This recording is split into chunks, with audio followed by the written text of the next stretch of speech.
مولاي صل وسلم دائما أبدا على حبيبك خير الخلق كلهم رسوله الكريم.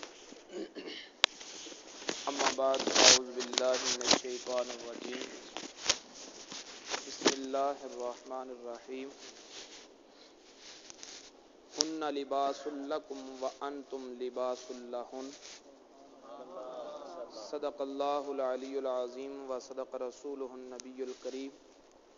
نحن على ذلك من الشاهدين والشاكرين والحمد لله رب العالمين.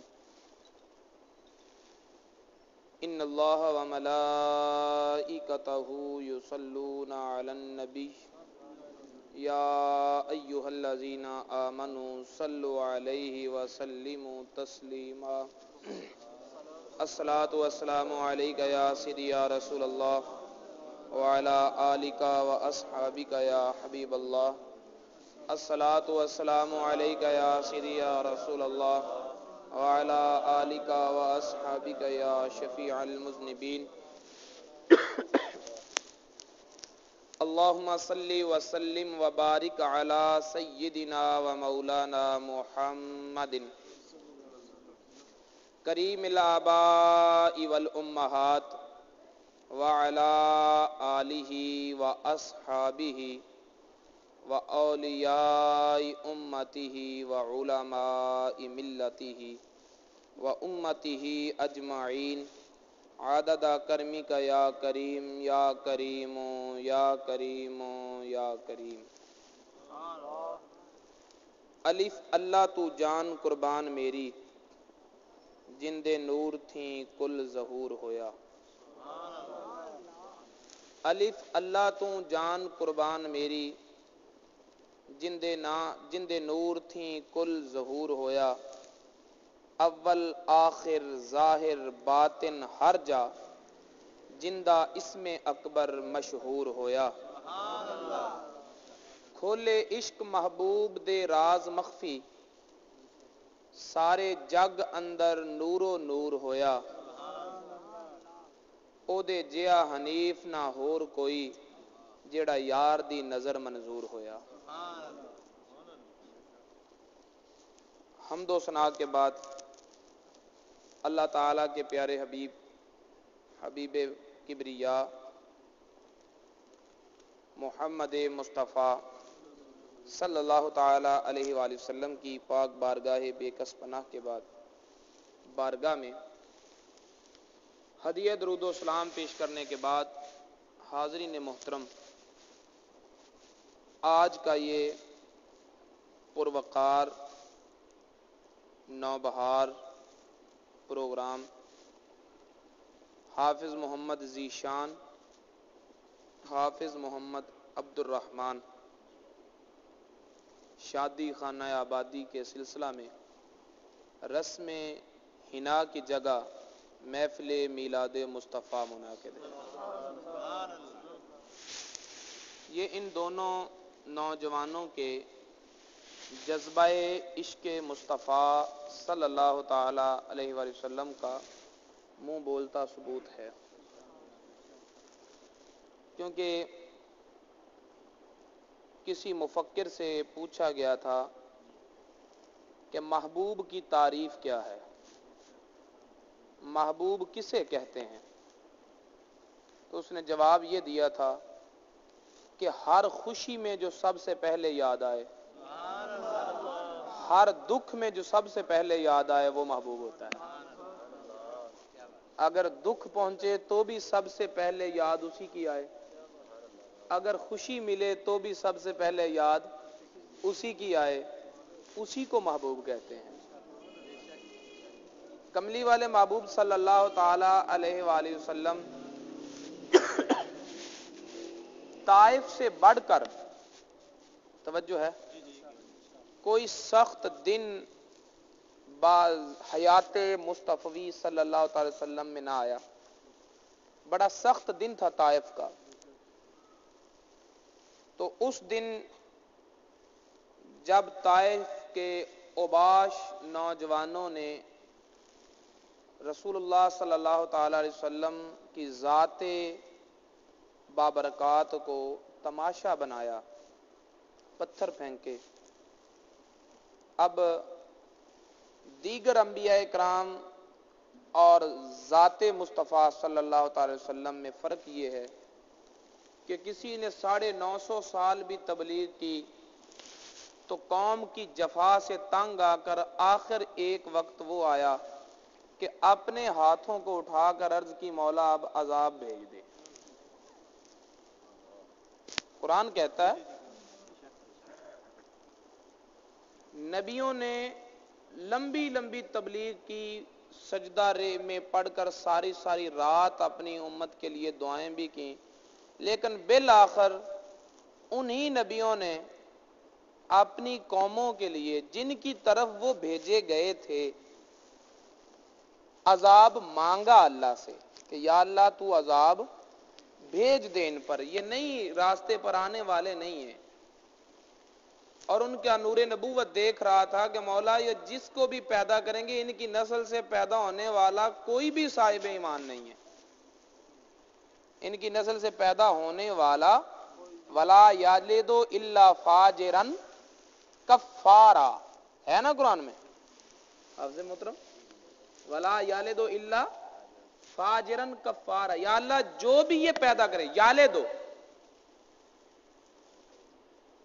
مضارع ہے مستقبل ہے، یا اللہ ان کی صلب سے جو پیدا ہوگا جس کو یہ جنم دیں گے وہ فاجر ہوگا، وہ کافر ہوگا۔ ابھی وہ ہوا تو نہیں، ابھی وہ ہوا تو پتا چلا کہ نور نبوت دیکھ رہا ہے کہ ان کی اب نسلوں میں بھی کوئی مومن نہیں ہے، ان کی نسلوں میں بھی کوئی مومن، یہ ان کا اپنی امت کے ساتھ رابطہ تھا۔ اور ادھر طائف کے دن گزرنے کے بعد دن ڈھلا، شام کا وقت آیا، میرا وجدان کہتا ہے کہ اللہ کا عذاب لانے والے فرشتے سارا دن منتظر رہے ہوں گے کہ مولا کب ہاتھ اٹھتے ہیں تو ہم خدمت کو جاتے ہیں، چلو اسی بہانے ہمیں زیارت کا موقع ملے گا۔ لیکن فرشتے انتظار کر کر کے تھک گئے، مصطفیٰ کے ہاتھ اپنی امت کی بد دعا کے لیے نہ اٹھے، پھر ان عذاب کے فرشتوں نے خود اجازت چاہی، مولا یہ تو صبر کا پہاڑ ہے، اب ہمیں اجازت عطا فرما، اب ہمیں اجازت عطا فرما۔ وہ عذاب کے فرشتے خود در مصطفیٰ پہ حاضر ہو کر کہتے ہیں حضور ہم ان پر قہر کے بادل بن کر ٹوٹنا چاہتے ہیں، صرف آپ کے اشارے اور اجازت کی ضرورت ہے۔ تو نبی پاک صلی اللہ علیہ وسلم نے کیا جواب دیا کہ میں اپنی قوم کے لیے رحمت بن کر آیا ہوں، عذاب بن کر نہیں آیا، رحمت بن کر آیا ہوں، عذاب بن کر نہیں آیا۔ توجہ چاہوں گا آپ کی، رحمت بن کر آیا ہوں، عذاب بن کر نہیں آیا۔ رحمت کے فرشتے ہیں تو آؤ میری امت پر الہی پھول برسا پتھروں والی زمینوں پر، یہ پتھروں میں رہنے والے پتھر دل لوگ ہیں، لیکن مولا تو اپنی رحمت کے پھول برسا۔ لیکن عذاب آیا بھی تو اجازت نہیں ملی۔ یہ ہے نبی کا اپنی امت کے ساتھ ربط کہ اگر تکلیف بھی پہنچی تو امت یاد ہے، تکلیف پہنچی تو امت، یار بولو تو دیکھ لیں آج کی محفل ریکارڈ ہو رہی ہے، اگر میرا بولنا ریکارڈ ہو رہا ہے تو آپ کی خاموشی بھی ریکارڈ ہو رہی ہے۔ اب آپ نے کیا ریکارڈ کروانا ہے، اب آپ کی مرضی۔ بہت بڑا ہجوم نہ ہو، چند آدمی ذوق والے اکٹھے ہو جائیں، محفل کا رنگ بن جاتا ہے۔ بول دیجئے پیار سے، ذرا محبت سے بولیں، آپ تو جذب و کشش والے لوگ ہیں۔ جب آپ کو تکلیف پہنچی، یاد امت آئی، اور تحفۃ الصلاۃ علی النبی المختار اس کتاب کے حاشیے میں روایت درج ہے کہ احد کے دن جب پتھر لگا، چہرہ انور زخم آلود ہوا، خون کے چند قطرے زمین کی طرف ٹپکے، حضرت جبریل امین سدرۃ المنتہا سے دوڑے، بارگاہ مصطفی میں حاضر ہوئے، یا رسول اللہ صلی اللہ تعالی علیہ وآلہ وسلم، یہ خون کے قطرے مجھے عنایت فرما دو، اپنے پروں پہ ملوں گا، اللہ کی بارگاہ میں میرا درجہ بڑھ جائے گا۔ فرمایا جبریل یہ قطرے میں نہیں دوں گا، یہ قطرے میں نہیں دوں گا۔ یا رسول اللہ آج تک تو کبھی نہ ہوئی نہیں، آج کیوں؟ فرمایا نہیں جبریل یہ قطرے میں نہیں دوں گا۔ عرض کی حضور جنت کی حوروں کا حسن بنے گا، جنت کے میں وسعتیں آئیں گی، یہ آپ کے خون کے قطرے برکت کے لیے پوری کائنات میں تقسیم کیے جائیں گے۔ فرمایا جبریل امین یہ قطرے میں نہیں دوں گا۔ یا رسول اللہ کریں گے کیا؟ فرمایا یہ قطرے میں محفوظ رکھوں گا، قیامت والے دن اپنے رب کے ساتھ سودا کروں گا، جب خدا کہے گا اے میرے محبوب تیرے امتیوں نے میری نافرمانی کی ہے، تب میں خدا کی بارگاہ میں عرض کروں گا مولا دیکھ احد کے میدان میں تیرے بندوں نے مجھے زخمی کیا، میں نے انہیں بخشا، میری امت نے تیری نافرمانی کی تو میری امت کو بخشا۔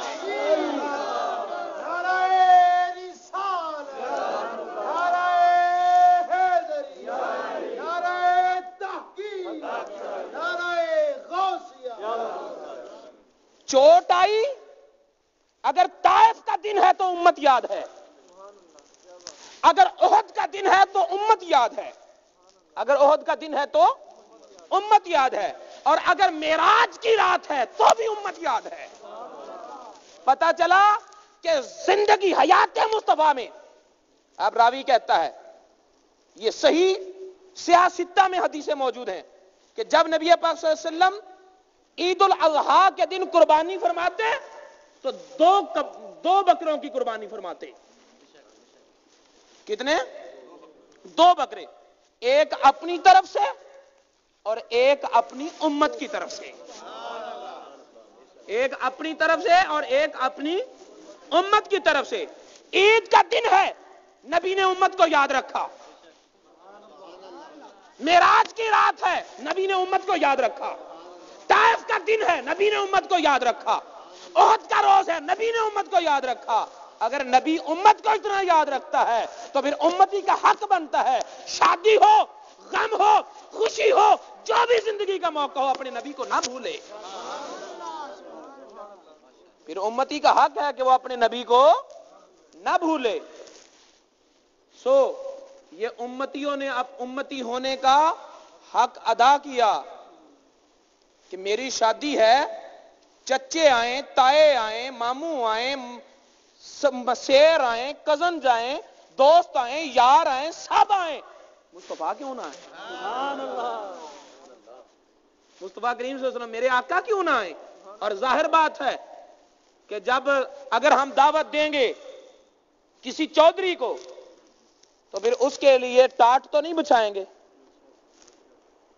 اسے عام لوگوں میں تو نہیں بٹھائیں گے۔ اگر ایم پی اے کو بلائیں گے تو اس کے گریڈ کا انتظام کریں گے، اگر ایم این اے کو ملائیں گے تو پھر اس کے میرٹ کا انتظام کریں گے، اگر جس کو بلانا ہے اس کے ماحول کے مطابق انتظام کریں گے پھر ہی تو وہ آئے گا۔ اگر مصطفیٰ کو بلانا ہے تو محفل میلاد سجائیں گے تبھی۔ گویا کہ یہ انہوں نے اپنا ایک شادی کارڈ بھیجا ہے مدینہ کی طرف۔ سنا ہے آپ ہر عاشق کے گھر تشریف لاتے ہیں، ہمارے گھر بھی ہو جائے چراغاں یا رسول اللہ۔ توجہ ہے؟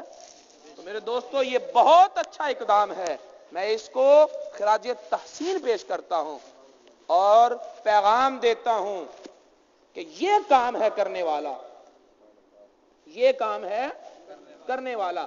اسلام مکمل ضابطہ حیات ہے۔ اسلام مانتے ہو نا؟ جو مانتے ہیں ذرا بول دیں۔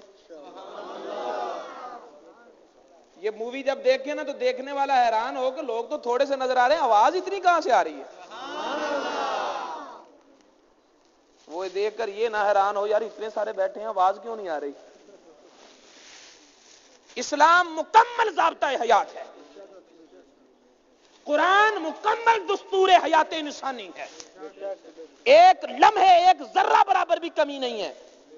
لیکن ہم نے قرآن سے صرف نماز سیکھی، روزہ سیکھا، حج سیکھا، زکوٰۃ کے مسائل سیکھے، بس اس سے آگے ہم بڑھے نہیں۔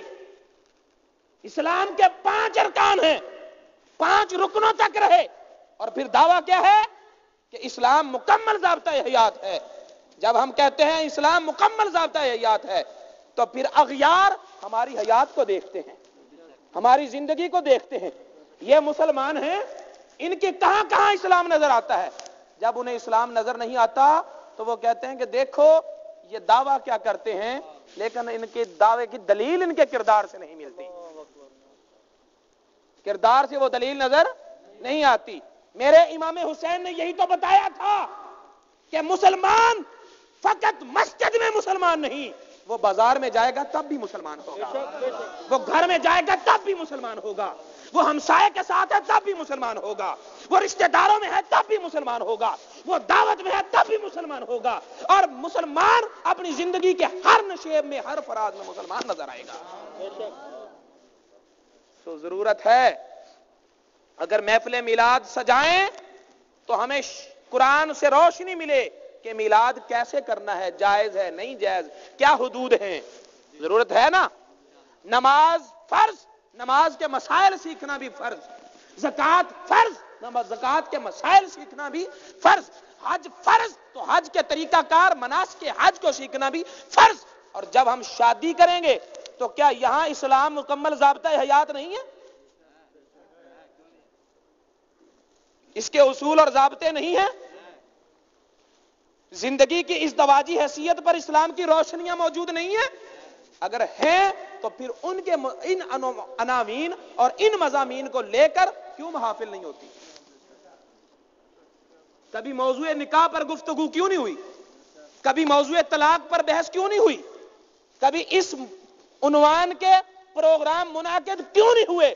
اور جب یہ عنوان زیر گفتگو، زیر بحث، زیر خطاب نہیں آتے تبھی تو لوگ پتہ نہیں چلتا، صبح طلاق دیتے ہیں، شام کو رجوع کرتے ہیں، شام کو طلاق دیتے ہیں، صبح کو رجوع کرتے ہیں، ان کی زندگیاں برباد ہو گئی، انہیں یہ نہیں پتا میں نے زبان سے کون سا لفظ نکالنا ہے کون سا نہیں نکالنا۔ میری بات سے اتفاق کرتے ہیں؟ تو ضرورت ہے اس بات کی کہ ہم ان مضامین کو، ان عناوین کو زیر گفتگو لائیں تاکہ اس معاشرے کی جو برائیاں ہیں وہ ختم ہو سکیں۔ توجہ ہے؟ تو پھر ظاہر ہے کہ یہ موضوع محرم میں تو نہیں چلے گا، یہ ربیع الاول میں تو نہیں چلے گا، یہ تو موضوع آپ کی زندگی کے ساتھ چلے گا۔ جس گھر میں خوشی ہے، جس گھر میں شادی ہے، وہ شادی کے موضوع پر محفل کروائے تاکہ ہمیں پتہ چلے کہ اسلام نے شادی کے موضوع پر کیا بتایا ہے۔ توجہ ہے؟ لہذا میرے دوستو، جہالت کو ختم کرو، علم کی روشنیاں پھیلاؤ، بلکہ میں تو یوں کہوں گا کہ سارے شہر کے علماء اکٹھے ہو کر اور ساتھ جو مخیر حضرات ہیں وہ بھی ملیں اور ایک ایسی منصوبہ بندی تیار کریں کہ جس نے شادی کروانی ہو اس کو کم از کم 6 دن کا یا 7 دن کا یا 1 ماہ کا کورس کروایا جائے، جس میں اسے نکاح کے، طلاق کے، شادی کے، والدین کے، بیوی کے، بچوں کے حقوق جو اسلام نے بتائے ہیں وہ بتائے جائیں، انہیں سورہ نور پڑھائی جائے، انہیں 4تھے پارے کا آخری رکوع اور 5ویں پارے کا پہلا رکوع پڑھایا جائے، انہیں پتا چلے کون سے رشتے حلال ہیں کون سے رشتے حرام ہیں۔ توجہ ہے؟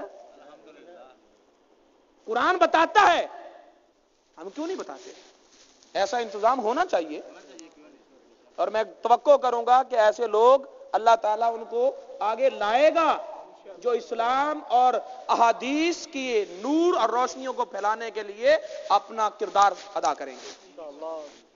تو آج میں نے یہ گفتگو اس محفل کی اہمیت کے متعلق تھی کہ یہ محفل کتنی اہم ہے۔ اللہ رب العزت نے ارشاد فرمایا ہن لباس لکم، وَأَنْتُمْ لِبَاسٌ لَهُنَّ، تم وہ عورتیں تمہارا لباس ہیں، وہ عورتیں تمہاری بیویاں تمہارا بولو لباس ہے۔ دوسرا پارا ہے اللہ تعالیٰ فرماتا ہے ہن لباس لکم، وہ بیویاں تمہارا لباس ہیں، وَأَنْتُمْ لِبَاسٌ لَهُنَّ، اور تم ان کا لباس ہو۔ وہ تمہارا لباس ہیں اور تم بولو یار، آیت نہ ہوگی تو میں ذمہ دار ہوں، آپ کیوں ڈرتے ہو؟ ذرا بول دو۔ وہ تمہارا لباس ہیں، تم ان کا لباس ہو۔ اب لباس انسان کی ضرورت ہے، لباس مجھے ضرورت ہے، لباس کی، لباس کو میری ضرورت نہیں ہے۔ میں دکان پہ جاتا ہوں، کوئی کپڑا نہیں خریدتا، نہ خریدوں اسے کوئی اور خرید لے گا۔ میری ضرورت ہے کپڑا، لباس میری ضرورت ہے۔ یوں کہو کہ خدا نے کہہ دیا کہ وہ عورتیں تمہاری ضرورت ہیں اور تم ان کی ضرورت ہو۔ وہ تمہاری ضرورت ہیں اور تم ان کی ضرورت ہو۔ اب کیا سمجھتے ہیں؟ جب ہم یہ سمجھتے ہیں نا کہ میں اس کی ضرورت ہوں اور وہ سمجھتا ہے نہیں میں اس کی ضرورت ہوں، پھر خرابیاں پیدا ہوتی ہیں، پھر دوریوں کے راستے نکلتے ہیں، پھر ازدواجی زندگی خراب ہوتی ہے، پھر ایک دوسرے کا اعتماد خراب ہوتا ہے، اور جب اعتماد خراب ہوتا ہے تو پھر بہت ساری پریشانیاں جنم لے لیتی ہیں۔ توجہ ہے؟ حدیث مبارکہ میں ہے، نبی پاک صلی اللہ علیہ وسلم نے فرمایا شیطان ابلیس اپنا تخت سجاتا ہے اور جتنے شتونگڑے انسانی زندگی میں بھیجے ہوتے ہیں سارے وہ اس کے سامنے آ کر بتاتے ہیں میں نے زنا کرا دیا، میں نے شراب پلا دی، میں نے ڈانس کروا دیا، میں نے بیٹے کو باپ کے سامنے بولنا سکھا دیا، سارا سکھاتا ہے، سب کی سنتا جاتا ہے، لیکن ایک ایسا بھی آتا ہے جو کہتا ہے میں نے میاں بیوی کے درمیان جدائی ڈلوا دی، اسے شیطان اپنے سینے سے لگا دیتا ہے۔ کیوں؟ تو نے میاں کی بھی زندگی برباد کر دی، تو نے عورت کی زندگی بھی برباد کر دی۔ یہ کام کہتے تو نے کام کیا ہے، جھوٹ بلوانے والے نے کوئی کام نہیں کیا، شراب پلوانے والے نے کوئی کام نہیں کیا، تو نے جو میاں بیوی ان دونوں کی راہیں جدا کی ہیں نا، تو نے کام کیا ہے۔ کیوں؟ اس لیے کہ جب یہ دونوں جدا ہوئے وہ الگ غلط راستے پہ چلے گا، یہ الگ غلط راستے پہ چلے گی، ٹھیک ہے، اور ان کی جو اولاد ہوگی پھر وہ بھی راہ راست پر نہیں رہے گی۔ تو نے کام کیا ہے۔ لیکن یہاں پر دیکھو حضرت ابراہیم علیہ السلام نے ہمیں کیا سکھایا، خانوادہ نبوت نے کیا سکھایا۔ جب وہ اپنے بیٹے کو لے کر چلے تو شیطان شتونگڑا نہیں، شیطان آیا، بولو شتونگڑا نہیں آیا، شیطان خود آیا۔ کیوں؟ اس لیے کہ آگے کوئی عام عورت نہیں تھی، آگے خلیل اللہ کی حریم ناز تھی۔ اسے پتا تھا کہ یہاں شتونگڑے فیل ہو جائیں گے، یہاں تو مجھے بھی کامیابی نظر نہیں آتی۔ اور آیا کیسے؟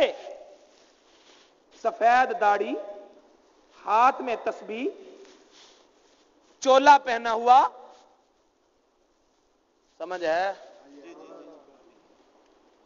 چولا پہنا ہوا، پیر عیار کے تو جبہ و دستار نہ دیکھ، یہ تو پھندے ہیں مریدوں کو پھنسانے کے لیے۔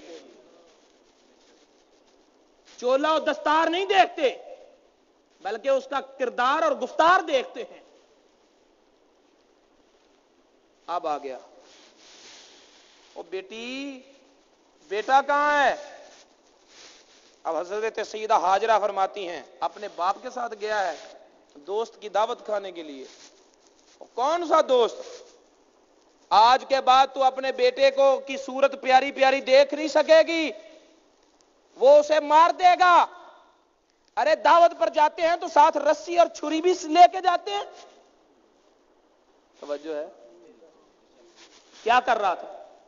ایک بیوی کو اپنے خاوند کے خلاف بھڑکا رہا تھا، ایک بیوی کو اپنے خاوند کے بیوی کو جو خاوند پر اعتماد تھا اس اعتماد کو ختم کر رہا تھا۔ لیکن یہ خاتون، یہ محترمہ کوئی 14ویں صدی کی عورت تو نہ تھی، یہ تو اللہ کے خلیل کی زوجہ تھی۔ کہنے لگی بھلا کوئی باپ بھی اپنے بیٹے کو مارتا ہے؟ کوئی باپ نہیں مارتا، لیکن دیکھو تو صحیح، اکلوتا بیٹا ہو، بڑھاپے کا عالم ہو، اکلوتا بیٹا ہو، بوڑھا باپ اکلوتے بیٹے کو ماں کے ساتھ جنگل میں چھوڑتا بھی ہے؟ جنگل میں چھوڑتا ہے؟ نہیں چھوڑتا۔ تمہیں چھوڑا تھا نا، جہاں نہ پینے کو تھا نہ کھانے کو تھا، کچھ چھوڑ گیا تھا نا۔ تو حضرت حاجرہ نے کہا وہ تو اللہ کا حکم تھا۔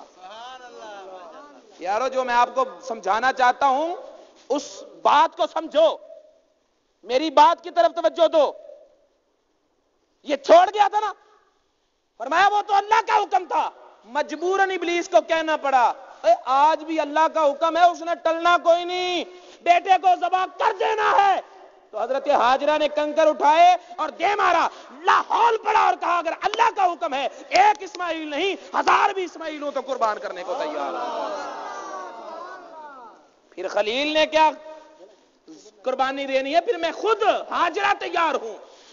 میرے دوستو، یہاں سے ہمیں خانوادہ نبوت نے سبق سکھایا کہ اگر میاں بیوی کے درمیان جدائی ڈالنے والا، اگر میاں بیوی کے درمیان اعتماد کو ٹھیس دینے والا، اگر ایک دوسرے کے درمیان شکوک اور شبہات کو پیدا کرنے والا سفید داڑھی بن لے کر آ جائے، جبہ دستار بھی لے کر آ جائے، بڑی عمر والا ہو یا چھوٹی عمر والا ہو، اپنوں کا روپ اپنائے یا بیگانوں کا اپنا ہو، جتنی مرضی ہمدردی کا روپ اٹھا لے، اگر وہ میاں بیوی کے اعتماد کو خراب کرتا ہے تو لاحول پڑھ کے بھگا دو، کیونکہ وہ شیطان ہے۔ جو تمہارے اعتماد کو ٹھیس پہنچائے وہ بولو اگر یہ سبق ہم نے یاد رکھے ہوتے تو مارے یہ کچہریوں میں جا کر وکیلوں کے پیٹ نہ پالتے، جھوٹے سچے مقدمے کرتے ہیں، لوگوں کو کھلاتے ہیں جائیداد، اپنے بچے بیچارے تعلیم بھی نہیں پا سکتے۔ آج لے ان کی پناہ، آج مدد مانگ ان سے۔ آج بھی اگر تو دامن مصطفیٰ میں آ جائے، تجھے ایسے اصول اور ضابطے اسلام دے گا کہ تیری زندگی میں امن ہوگا، پیار ہوگا، باہمی محبت ہوگی، یگانگت ہوگی۔ بے شک توجہ ہے۔ ہن لباس لکم وانتم لباس لہن، یہ نہ کہو کہ میں اس کی ضرورت ہوں، بلکہ دونوں فریق یہ سمجھیں کہ وہ میری ضرورت ہے۔ سمجھائی؟ جب یہ سمجھیں گے کہ وہ میری ضرورت ہے تو پھر اتحاد ہوگا۔ اگر یہ کہیں گے کہ میں اس کی ضرورت ہوں تو پھر تکبر آئے گا، پھر بڑائی آئے گی، پھر دوریاں جنم لیں گی۔ ہن لباس لکم وانتم لباس لہن۔ حضرت آدم علیہ السلام جنت کے ماحول میں تھے، وہاں حوریں ہیں، وہاں غلمان ہیں، وہاں طرح طرح کے کھانے ہیں، وہاں پر پھل ہیں، ہزاروں نعمتیں ہیں، کروڑوں خدمتیں ہیں، نوری ماحول ہے، لیکن نوری ماحول جنت کے باغات میں بھی دل نہ لگا۔ غرض کی مولا کوئی میری جنس نظر نہیں آتی، میری جنس نظر ہن لباس لکم، وہ تمہاری ضرورت ہے، مولا کوئی میری جنس نہیں ہے۔ تو پھر توجہ ہے تو ذرا پیار سے بولو۔ اللہ تعالیٰ نے نیند طاری کی، پہلی مرتبہ آدم علیہ السلام سوئے، پہلی مرتبہ آدم علیہ السلام نیند طاری کی، اور نیند کی حالت میں ان کی بائیں پسلی سے حضرت حوا علیہ السلام کو پیدا کیا گیا۔ پیدا ہو کر جب آپ نیند سے بیدار ہوئے، اٹھے تو حضرت حوا ساتھ ہیں، ہم جن سے فرشتوں نے آزمائش کے لیے پوچھا یہ کون ہے، تو چونکہ اللہ نے علم تو دے رکھا تھا، فرمایا یہ میری ہم جنس ہے، اس کا نام کیا ہے؟ فرمایا اس کا نام حوا ہے۔ فرمایا اس کا نام حوا کیوں ہے؟ فرمایا اس لیے اس کا نام حوا ہے کہ یہ انسان حی زندہ سے پیدا ہوئی ہے، اور حوا حیات پہ ہے، کیونکہ انسانی حیات کا دار و مدار اسی وجود پر ہے۔ اس لیے اس کا نام حوا ہے. سب سے پہلی خاتون کا نام حوا ہے. سب سے پہلے انسان کا نام آدم ہے. آدم وہی ہوگا جس میں آدمیت ہوگی, اور حوا وہی ہوگی, حوا کی بیٹی وہی ہوگی جس پر انسانی حیات کا دار و مدار ہوگا. اور انسانی حیات کا دار و مدار اس حوا کی بیٹی پر ہوگا جو کسی عبد القادر جیلانی کو جنم دے گی, جو کسی فرید الدین گنجے شکر کو جنم دے گی. توجہ ہے؟ ایسی ماں کی ضرورت ہے جو شکر کی پڑیا دے کر اپنے بیٹے کو نمازی بنا دے. ایسی ماں کی ضرورت ہے جو اپنے بیٹے کو کہے بیٹا جان جائے تو جائے لیکن تیری زبان پر جھوٹ نہ آئے, تیری زبان پر جھوٹ. یاد رکھو عورت کا نام ہی پردے میں رہنے والی جگہ ہے. عورت, لفظ عورت کا معنی ہی وہ ہے چھپانے کی چیز. چھپے گی تو عورت ہے, چھپے گی نہیں تو وہ عورت نہیں ہے. توجہ ہے تو بولو, توجہ ہے. لیکن عورت ہزار پردے میں رہ کر بھی اپنا نام زندہ کر سکتی ہے. کیسے؟ قوم کو کوئی فرید الدین دے دے, قوم کو کوئی فرید الدین. ایم اے بننے سے عورت کی عزت نہیں, ایم پی اے بننے سے عورت کی عزت نہیں, ایس ایچ او بننے سے عورت کی عزت نہیں, ارے تاجر بننے سے عورت کی عزت نہیں, سوداگر بننے سے عورت کی عزت نہیں. عورت کی عزت اس میں ہے کہ وہ اب قوم کو کیا دیتی ہے. قوم کو, میں اس پر آپ کو ایک تمثیل دینا چاہتا ہوں, اگر سننا چاہتے ہو تو پیار سے بولو. حضرت رابعہ بصری قلندر نے دن رات اللہ کی عبادت کی, زہد کیا, تقویٰ کیا, طہارت میں رہی, ارے روزے رکھے, رات کو نوافل پڑھے, بڑی بڑی عبادات کی. توجہ ہے؟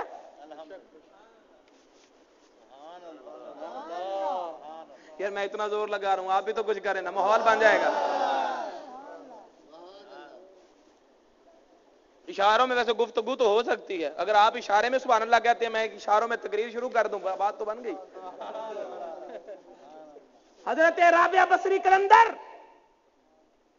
بڑے نوافل ہیں ان کی زندگی میں. نامہ اعمال کھولو تو اہل نظر کی نگاہیں ختم ہو جائیں گی لیکن اس خاتون کی نیکیاں ختم نہیں ہوں گی. لیکن کیا خیال ہے, حضرت رابعہ بصری قلندر کا اور حضرت آمنہ رضی اللہ تعالیٰ عنہ کا مرتبہ برابر ہے؟ حضرت آمنہ رضی اللہ تعالیٰ عنہ اور حضرت رابعہ بصری قلندر دونوں برابر کے درجے پہ ہیں؟ نہیں, رابعہ بڑی ہیں, حضرت آمنہ بڑی ہیں. مرتبہ کن کا بڑا ہے؟ حضرت آمنہ رضی اللہ تعالیٰ. مجھے لگتا ہے جیسے دوستوں کو پتہ ہی نہیں ہے کہ حضرت آمنہ ہے کون, وہ کہیں گے یار چنگا مولوی کڑیاں دے نال ہی جاندا ہے. میرے دوستوں جو بات کر رہا ہوں اس بات کو سمجھو. حضرت رابعہ کے اتنے زہد, سالوں کی عبادت, یہ پھر پیچھے ہیں. حضرت آمنہ نے تو کوئی روزہ نہیں رکھا تھا, حضرت آمنہ رضی اللہ تعالیٰ عنہا نے تو کوئی نوافل نہیں پڑھے تھے, کوئی سجدہ نہیں کیا تھا, کوئی زہد نہیں ہے, کوئی تقویٰ نہیں ہے. ان کی زندگی میں سادگی ہے, وہ پھر بھی اونچے مقام پر ہیں. اور ان کی زندگی جو ہے وہ سجدوں سے لبریز ہے, پھر بھی پیچھے رہ گئی. وجہ کیا ہے؟ وجہ یہ ہے کہ رابعہ تیری گود میں نوافل ہیں, قرآن کی تلاوت ہے, حج ہے, زکاتیں ہیں, بہت کچھ ہے, لیکن آمنہ کی گود میں محمد مصطفیٰ ہے.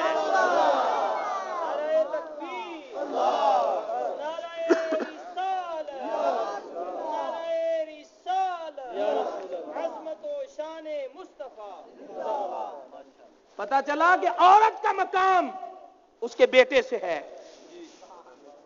جتنا بڑا بیٹا ہوگا اتنی عزت والی عورت ہوگی.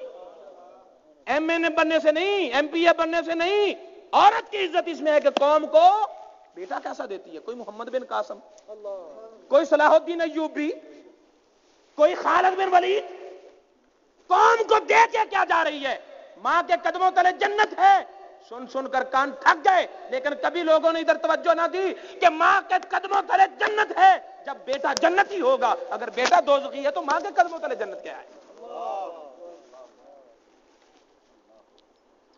جو ماں اپنے بیٹے کو جنت نہ دے سکی وہ جنت کس لیے ہے؟